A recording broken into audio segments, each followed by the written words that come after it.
Hello साथियों, मेरा नाम है सूरज कुमार और आप देख रहे हैं मेरा यूट्यूब चैनल बेस्ट रैंकर में आपका बहुत बहुत स्वागत है। आज हम विज्ञान कक्षा 10वीं का शुरुआत करने जा रहे हैं।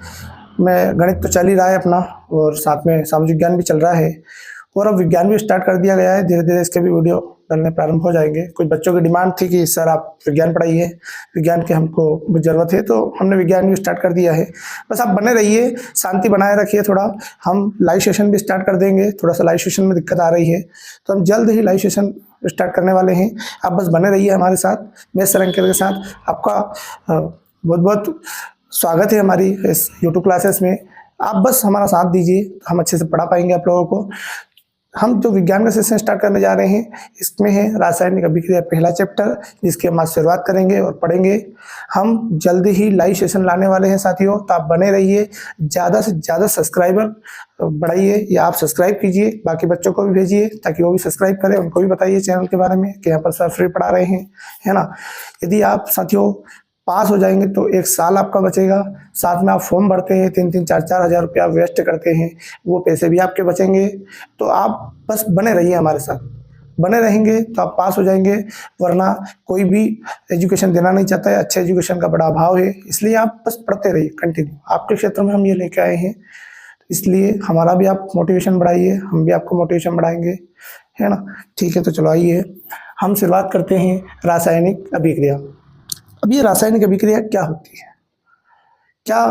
कैसे अभिक्रियाएं होती है, कैसे आपने देखे होंगे दैनिक जीवन में कई ऐसे उदाहरण हैं जहाँ पर कुछ न कुछ अभिक्रिया घटित होती रहती है। उन अभिक्रियाओं पर हम ज़्यादा ध्यान नहीं देते हैं। असल में उसको रासायनिक या भौतिक अभिक्रिया कहते हैं। अब अभिक्रियाएं 2 प्रकार से होती है, तो भौतिक अभिक्रिया होती है, रासायनिक अभिक्रिया। जब 2 या 2 से अधिक पदार्थ मिलकर एक नया पदार्थ बनाते हैं या उसकी अवस्था में परिवर्तन होता है तो वैसी अभिक्रियाएं क्या होती है, रासायनिक अभिक्रिया होती है। लेकिन रासायनिक और भौतिक अभिक्रिया में अंतर यही है कि रासायनिक अभिक्रिया जब भी होगी तो जो पदार्थ की अवस्था में जो परिवर्तन होगा वो पुनः प्रारंभिक अवस्था में नहीं लौट सकती या अपनी प्रारंभिक अवस्था को प्राप्त नहीं कर सकती, उसको रासायनिक अभिक्रिया कहती है। भौतिक अभिक्रिया वैसी अभिक्रिया जो पदार्थ की अवस्था में जो अभिक्रिया के दौरान जो परिवर्तन होता है उस परिवर्तन को पुनः वो प्रारंभिक अवस्था में नहीं लौट सकती, उस अभिक्रिया को हम भौतिक अभिक्रिया कहते हैं। आई बात समझ में। कुछ जनरल हम उदाहरण लेते हैं समझने के लिए। जैसे मैंने उदाहरण लिया कि कोयले का दहन, सिंपल एक अभिक्रिया है। कोयले का आप दहन करेंगे तो ये भी क्या हो रही है, अभिक्रिया हो रही है। कैसे, हम कोयले को जला रहे हैं, है ना, उसमें ऊष्मा दे रहे हैं, है ना। ऊष्मा देने से कोयले का क्या हो रहा है, दहन हो रहा है। कोयला क्या दे रहा है, फिर ऊष्मा दे रहा है बहुत ज़्यादा मात्रा में। और कोयला जब राख बन जाता है, जब कोयला समाप्त हो जाता है तो आपने देखा होगा उसमें राख बच जाती है, तो आप राख को वापस कोयला नहीं बना सकते। तो ये कैसी अभिक्रिया हो गई, रासायनिक अभिक्रिया हो गई। हम लोहा जब सड़ जाता है, आपने देखा होगा लोहे में जंग लगना। लोहे में जब जंग लगती है, मैं यहाँ लिख देता हूँ, लोहे में जंग लगना, रासायनिक अभिक्रिया। तो लोहे में जब जंग लगता है तो भी क्या होती है, रासायनिक अभिक्रिया होती है। आपने देखा होगा लोहा सड़ जाता है, वापस अपन जैसे नया लोहा लेके आए थे वैसा आपको लोहा नहीं मिलेगा। तो ये भी क्या हुई, एक अभिक्रिया हुई। ये नमी के कारण हुई या पानी के कारण हुई, क्योंकि पानी में ये धातु क्या करती है, रिएक्ट करती है। नमी में ये क्या करती है, रिएक्ट करती है। जब रिएक्ट करती है, रिएक्शन यानी अभिक्रिया करती है। आई बात समझ में। तो रिएक्ट करती है तो लोहे में जंग लगता है। ऐसी बहुत सारी वस्तुएं जिसमें जो रिएक्ट करती है, जो अभिक्रिया करती है, हम उसको रासायनिक अभिक्रिया नाम देते हैं। लोहे में जंग लगना, खाना पकाना।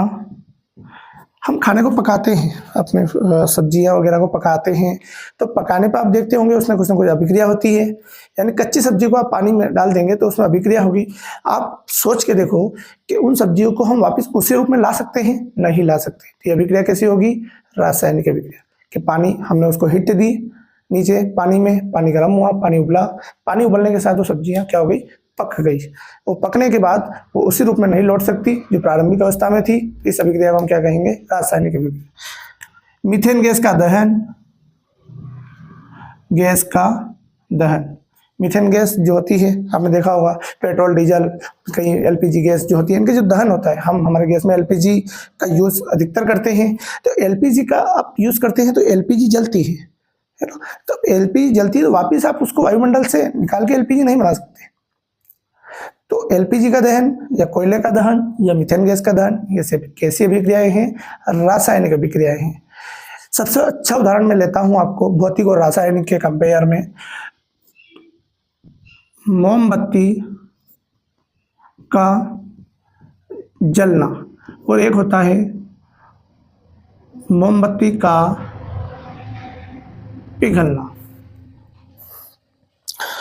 कौन सी अभिक्रिया इसमें रासायनिक है, कौन सी भौतिक है, ये हमको अंदाजा लगाना है। तो हम लगाएंगे कि मोमबत्ती का जलना, मोमबत्ती जल गई है, जलकर वो क्या हो जाएगी? खत्म हो जाएगी। तो मोमबत्ती का जलना साथियों, ये है हमारा रासायनिक परिवर्तन या रासायनिक अभिक्रिया।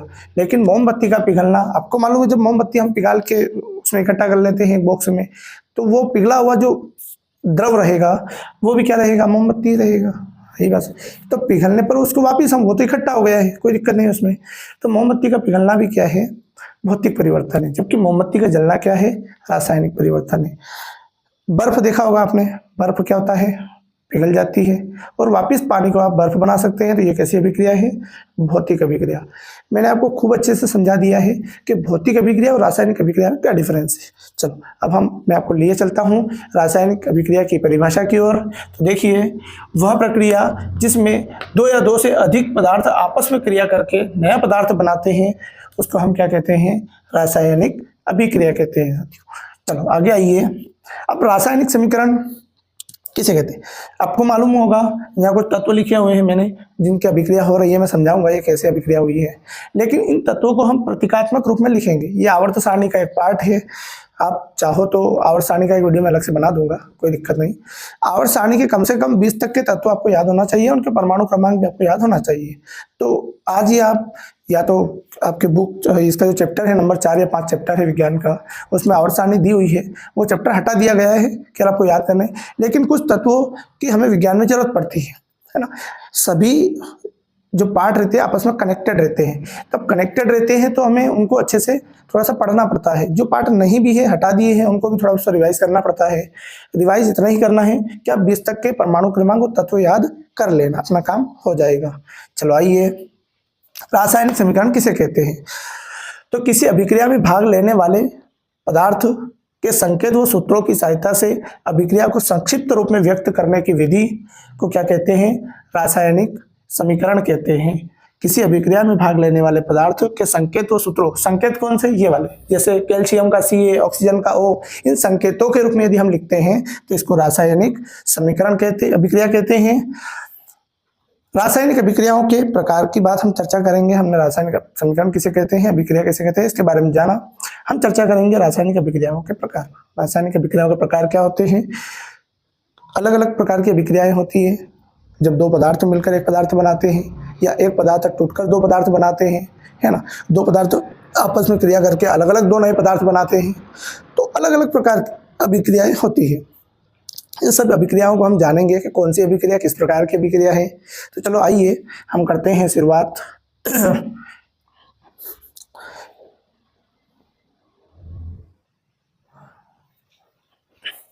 चलिए आइए हम अभिक्रियाओं के प्रकार के बारे में पढ़ेंगे कि अभिक्रियाओं के प्रकार क्या होते हैं। तो नंबर 1 जिसका प्रकार होता है वो है संयोजन अभिक्रिया। तो प्रश्न, ये जो मैं पढ़ा रहा हूँ ये फैक्चुअल चीज़ें हैं सारी, इसको आप लिख ले, क्योंकि आपको यही प्रश्न सब आने वाले हैं। क्योंकि जो टॉपिक है इसके, जैसे अभिक्रियाओं के प्रकार, संयोजन, अपघटन, विस्थापन, द्विस्थापन, अपचयन, उपचयन, इनके प्रकार या इनकी परिभाषाएं पूछते हैं कि हम वियोजन अभिक्रिया कैसे कहते हैं, और इसके उदाहरण लिखिए। इस प्रकार से प्रश्न बनते हैं। मैं आपको इसको पहले समझा देता हूँ इस चैप्टर को, उसके बाद में प्रश्न उत्तर को हम सेंशन कर देंगे लास्ट वीडियो में, या आप PDF से भी निकाल सकते हैं डिस्क्रिप्शन बॉक्स में। तो चलिए, संयोजन अभिक्रिया किसे कहते हैं? सबसे पहले अभिक्रिया को आप समझ लीजिए कि अभिक्रिया किस प्रकार से होती है। मैं इसको थोड़ा सा हटा रहा हूँ यहाँ से, है ना, तो थोड़ा सा इस भाग को मिटा रहा हूँ यहाँ से। जब कोई भी अभिक्रिया होती है तो इधर वाला जो भाग होता है वो उत्पाद कहलाते हैं। सॉरी, इधर वाला जो भाग होता है ये अभिकारक और अभिक्रिया जब होती है तो ये बनता है आपका उत्पाद, है ना। और ये तीर का चिन्ह अभिक्रिया को दर्शाता है। किसको दर्शाता है? अभिक्रिया को। अभिक्रिया अलग अलग प्रकार की होती है। प्रकाश संश्लेषण में भी, सूर्य के प्रकाश में अभिक्रिया होती है, या ऊष्मा देने पर अभिक्रिया होती है, या जल की विद्युत अपघटन अभिक्रिया होती है, जल अपघटन विद्युत अभिक्रिया होती है। तो अलग अलग अभिक्रियाएं होती है, इनको हम बाद में जानेंगे। लेकिन अभिकारक और इधर वाला भाग क्या कहलाएगा? उत्पाद, है ना। लेफ्ट हैंड साइड का अभिकारक, राइट हैंड साइड का क्या कहलाएगा? उत्पाद कहलाएगा। तो जब भी अभिक्रिया होगी तो इधर वाला हिस्सा जो रहेगा वो हमारा अभिकारक और इधर वाला उत्पाद। जो अभिक्रिया में प्राप्त होगा वो हमें उत्पाद मिलेगा। आई बात समझ में? तो चलिए हम संयोजन अभिक्रिया के बारे में जानते हैं। तो संयोजन अभिक्रिया, संयोजन का मतलब होता है जुड़ना। संयोजन का मतलब होता है जुड़ना, है ना। तो हम इसकी परिभाषा देखेंगे। जब दो या दो से अधिक उत्पाद मिलकर, है ना, अभिकारक मिलकर एकल उत्पाद का निर्माण करते हैं, संयोजन अभिक्रिया कहलाती है। तो मैं परिभाषा लिख देता हूं यहां पर। दो या दो से अधिक अभिकारक मिलकर एकल उत्पाद का निर्माण की है संयोजन अभिक्रिया कहते हैं। आई बात समझ में? दिख रहा है कि नहीं दिख रहा है? हाँ। जब दो या दो से अधिक अभिकारक मिलकर एकल उत्पाद का निर्माण करते हैं, संयोजन अभिक्रिया कहलाती है। और संयोजन अभिक्रिया, अब उदाहरण के बारे में हम समझे। अभी अपघटन वियोजन हम बाद में समझेंगे, पहले हम संयोजन समझ रहे हैं। इसका उदाहरण देख लो। उदाहरण कैसे? जैसे मैंने कैल्शियम ऑक्साइड की क्रिया करवाई, किससे? हाइड्रोजन से। जल से करवा दो। ये कैल्शियम ऑक्साइड जो है ये आपका बिना बुझा चूना, इसको जो कहते हैं बिना बुझा चूना। और साथ में ये क्या है? जल। इन दोनों को जब हम मिलाते हैं, आप घर में चूना लाए होंगे, चूने को जब आपने मिलाया होगा तो ये बनाता है कैल्शियम हाइड्रोक्साइड, OH2। आई बात समझ में? तो ये कैल्शियम हाइड्रोक्साइड बनता है। जो चूने की पुताई करते हैं दीवारों पर, तो आप कैल्शियम ऑक्साइड बिना बुझा चूना लेके आते हैं, उसमें जल मिला देते हैं, तो ये आपका कैल्शियम हाइड्रोक्साइड बुझा हुआ चूना बन जाता है, बुझा हुआ चूना। तो ये इसका भौतिक नाम है जो यहाँ हम दैनिक जीवन पढ़ते हैं। जबकि इसका जो रासायनिक हम बोलेंगे नामकरण, तो ये कैल्शियम ऑक्साइड, आपको दिख नहीं रहा होगा थोड़ा सा, कैल्शियम ऑक्साइड, इसको जल H2O, है ना, हाइड्रोजन ऑक्साइड, और इसको बिना बुझाऊ चूना ये कैल्शियम हाइड्रोक्साइड है। तो ये अभिक्रिया कैसी हो रही है? देखो यहाँ पर, जब दो या दो से अधिक अभिकारक मिलकर एकल उत्पाद का निर्माण करते हैं तो ये अभिक्रिया कौन सी होती है? संयोजन अभिक्रिया। और भी अभिक्रिया आप देख सकते हैं, जैसे मैं थोड़ा सा यहाँ समझा देता हूँ। जैसे मैंने कार्बन प्लस ऑक्सीजन की अभिक्रिया करवाई, ये क्या बनेगा? CO2। ये भी क्या है? आपकी रासायनिक अभिक्रिया है कि कार्बन और ऑक्सीजन को आपने क्या कर दिया? मिला दिया, है ना। तो अलग अलग प्रकार की जो अभिक्रिया होती है संयोजन अभिक्रिया कहलाती है। जैसे मैंने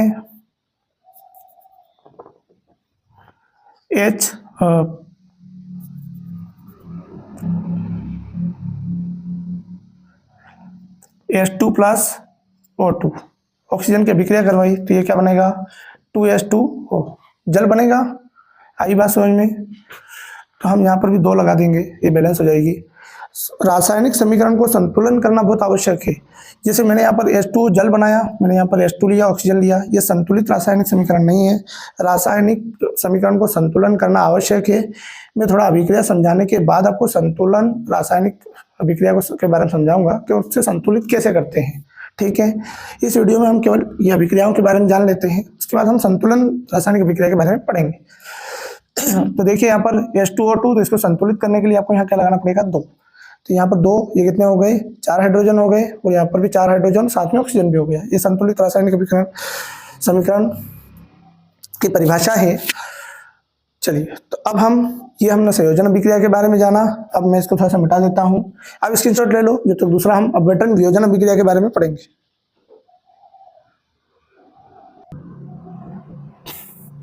चलिए, हम अपघटन या वियोजन अभिक्रिया के बारे में जानते हैं। इसकी परिभाषा होती है जब एकल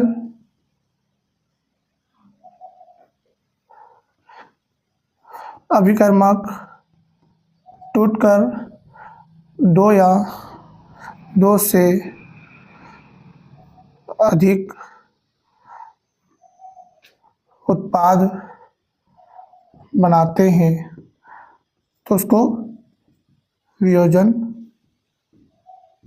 अभिक्रिया कहते हैं। संयोजन अभिक्रिया के बारे में हमने जान लिया है। अब हम जानेंगे अपघटन या वियोजन अभिक्रिया। इसको अपघटन अभिक्रिया भी कहते हैं। तो जब एक अभिकर्मक टूटता है, अन्य छोटे छोटे उत्पादों में विभाजित हो जाता है, तो उसको हम कहेंगे वियोजन अभिक्रिया। वियोजन यानी कि वियोजन होना, टूटना, है ना, किसी पदार्थ का टूटना। अब वो किस माध्यम से टूटेगा? अभिक्रिया के माध्यम से, है ना, ऐसे नहीं तोड़ना। अभिक्रिया के माध्यम से जो पदार्थ टूटता है उसको हम वियोजन अभिक्रिया कहते हैं। तो आइए वियोजन अभिक्रिया का उदाहरण लेते हैं। हमने कुछ उदाहरण मैंने यहाँ लिख रखा है, ये संयोजन का था, तो मैं यहाँ क्वेश्चन में लिख देता हूँ संयोजन अभिक्रिया। इसको क्या कहेंगे? वियोजन, है ना, मैंने उदाहरण लिख दिया है। जैसे यहाँ पर आप देखेंगे CO3, इसको आप तोड़िए, तो ये जब अभिक्रिया होगी तो कैल्शियम अलग हो जाएगा, साथ में कैल्शियम ऑक्साइड प्लस CO2। ये आपका है कैल्शियम कार्बोनेट,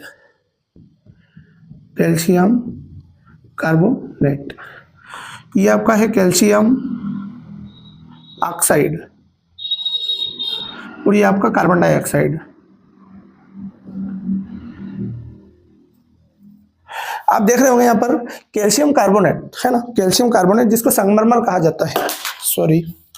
संगमरमर जो आपको मिलता है वो कैल्शियम कार्बोनेट, उसका सूत्र होता है संगमरमर। आपने देखा होगा संगमरमर, आप उसको पीस के बारीक कर लीजिएगा तो ये एक टाइप का कैल्शियम कार्बोनेट ही होता है, जिसको संगमरमर कहते हैं। तो इसको आप अभिक्रिया, जब इसको तोड़ेंगे तो ये किसमें टूटता है? कैल्शियम बिना बुझे चूना और साथ में कार्बन डाइऑक्साइड।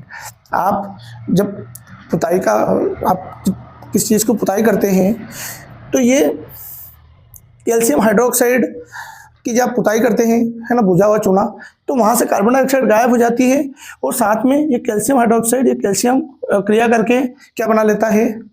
तो ये कंटिन्यू अभिक्रिया होती है इसकी। ये कैल्शियम कार्बोनेट की पतली परत बना देता है आपकी दीवारों पर, है ना। अब ये अभिक्रियाएं मैं अगले वीडियो में आपको समझाऊंगा कि किस प्रकार से ये अभिक्रियाएं चलती हैं आपस में। आई बात समझ में? तो यहाँ पर कैल्शियम कार्बोनेट और कैल्शियम ऑक्साइड ये टूटता है। हमें यहाँ वियोजन अभिक्रिया के बारे में जानना है कि ये दोनों पदार्थ आपस में टूट जाते हैं। वो क्या बनाता है? कैल्शियम ऑक्साइड, साथ में कैल्शियम कार्बन डाइऑक्साइड। ये तो बड़ा लिखना है यहाँ पर। तो ये अलग अलग प्रकार की अभिक्रियाएं होती है। ये आपका संगमरमर है जो टूट रहा है किसमें? कैल्शियम ऑक्साइड और कार्बन डाइऑक्साइड में। चलिए, अब हम पढ़ते हैं विस्थापन अभिक्रिया के बारे में। इसका स्क्रीनशॉट ले लो। अब विस्थापन अभिक्रिया के हम बारे में बात करेंगे जी। तो इसके मैं परिभाषा लिखता हूं। जब एक तत्व दूसरे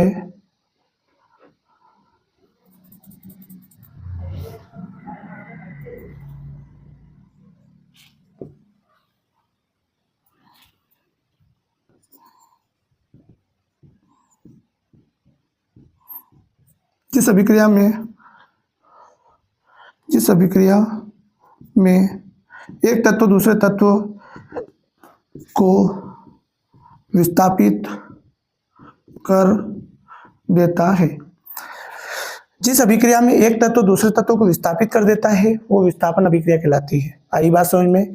यानी एक तत्व को उसके अंदर से क्या कर देना? विस्थापित कर देना। जैसे हम अभिक्रिया देखते हैं CuSO4 प्लस, हम आयरन की अभिक्रिया करवाते हैं। अब इसमें से देखना तत्व कैसे विस्थापित हो जाता है। यहाँ पर जो अभिक्रिया होगी तो ये आयरन सल्फेट बना लेता है, FeSO4 प्लस, कॉपर को क्या कर देता है? विस्थापित कर देता है। यानी यहाँ से इस कॉपर ने यानी कि आयरन ने इसके तत्वों को क्या कर दिया, विस्थापित कर दिया। इसलिए ये सोडियम, ये सल्फेट है आपका, ये कॉपर है, इस सल्फेट को विस्थापित करके अपने साथ जोड़ लिया और कॉपर को अलग कर दिया। तो ये कौन सी अभिक्रिया कहलाएगी, विस्थापन अभिक्रिया। आई बात समझ में। एक तत्व को विस्थापित, ऐसी अभिक्रिया जो एक तत्व को विस्थापित कर देती है क्या कहलाती है, विस्थापन अभिक्रिया कहलाती है। ये कॉपर है, ये सल्फेट है, या आयरन है। तो आयरन सल्फेट बना लेता है, साथ में कॉपर बना लेता है। ठीक है, ये हो गई आपकी विस्थापन अभिक्रिया। चलिए स्क्रीनशॉट ले लो, हम द्विविस्थापन अभिक्रिया के बारे में जानेंगे। चलो विस्थापन अभिक्रिया के बारे में हम पढ़ेंगे। वे अभिक्रियाएं